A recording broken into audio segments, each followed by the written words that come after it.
বৃন্দাবনে এসেই আগে রান্না করতে হয়নি, দিদির বাড়িতে প্রসাদ পেলাম। রাধে রাধে বন্ধুরা, কেমন আছো সবাই? আশা করি সবাই ভালো আছো, সুস্থ আছো। আগের দিন তোমাদের দেখানো হয়েছিল যে আমরা পৌঁছে গেছি বৃন্দাবনে, এখন ঘরের দিকে যাচ্ছি আর টোটো করে। তারপর থেকে এই ভিডিওটা। আর এই সেই রাস্তা, কয়েক মাস আগে এখানে থেকে গেছি।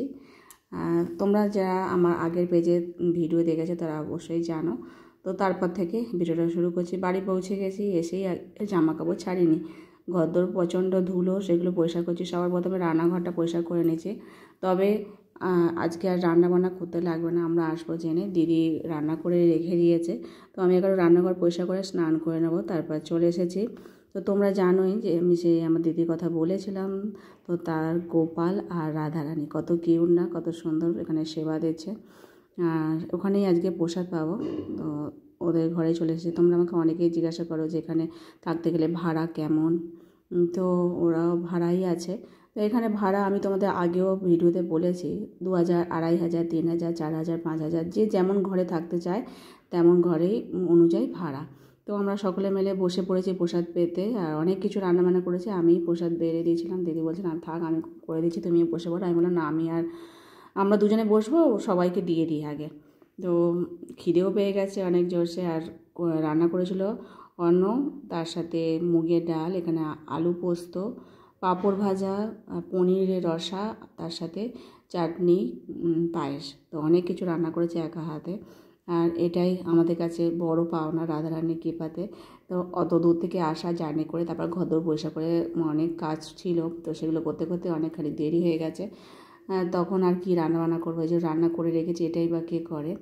তো এখন দেখো পনিরের রসা দিচ্ছি। সব কটা রান্না খুব সুন্দর হয়েছিল। তো গোবর জয়িতাকেও পনির দিয়ে দিলাম, ওরা পনির খেতে খুব ভালোবাসে। তো যাই হোক, ওদের খাওয়া দাওয়ার পর আমি আর আমার দিদি খেতে বসবো। এটা আমসত্ত্ব আর টমেটোর চাটনি, তার সাথে ক্ষীরের মতো পায়েস করেছিল। তো সেটাই সকলে মিলে প্রসাদ পেয়েছিলাম।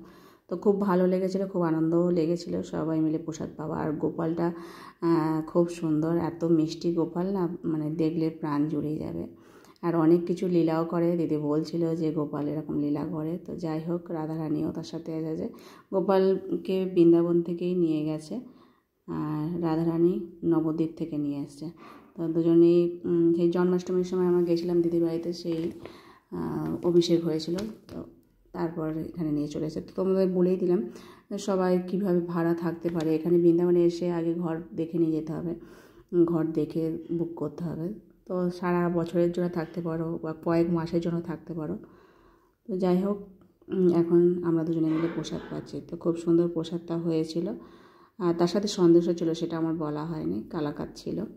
খাওয়া দাওয়ার পর অনেকক্ষণ আমরা গল্প করেছিলাম। তারপর এটা হলো সন্ধেবেলা, রাধাকুণ্ড পরিক্রমা করবো বলে সকলে বেরিয়ে পড়েছি। আর খুব রাস্তাঘাটে ভিড়ও ছিল। তো রাধাকুণ্ড পরিক্রমা করছি। আর আজকে তো বাজার হাট করে নিতে হবে, কারণ বাজার হাট তো ঘরে আর নেই, কয়েক মাস পরে এসেছি। চাল, আটা, বাজার, কাঁচা বাজার সব কিছু নেব। তো প্রভুজি বাজার করে নিচ্ছে। তারপর পরিক্রমা কমপ্লিট হওয়ার পর এখন রাধাকুণ্ডে একটুখানি আচমন করে নিচ্ছে, প্রণাম করে তারপর বাজার করব। তো সবার শেষে বাজার করে নিচ্ছি।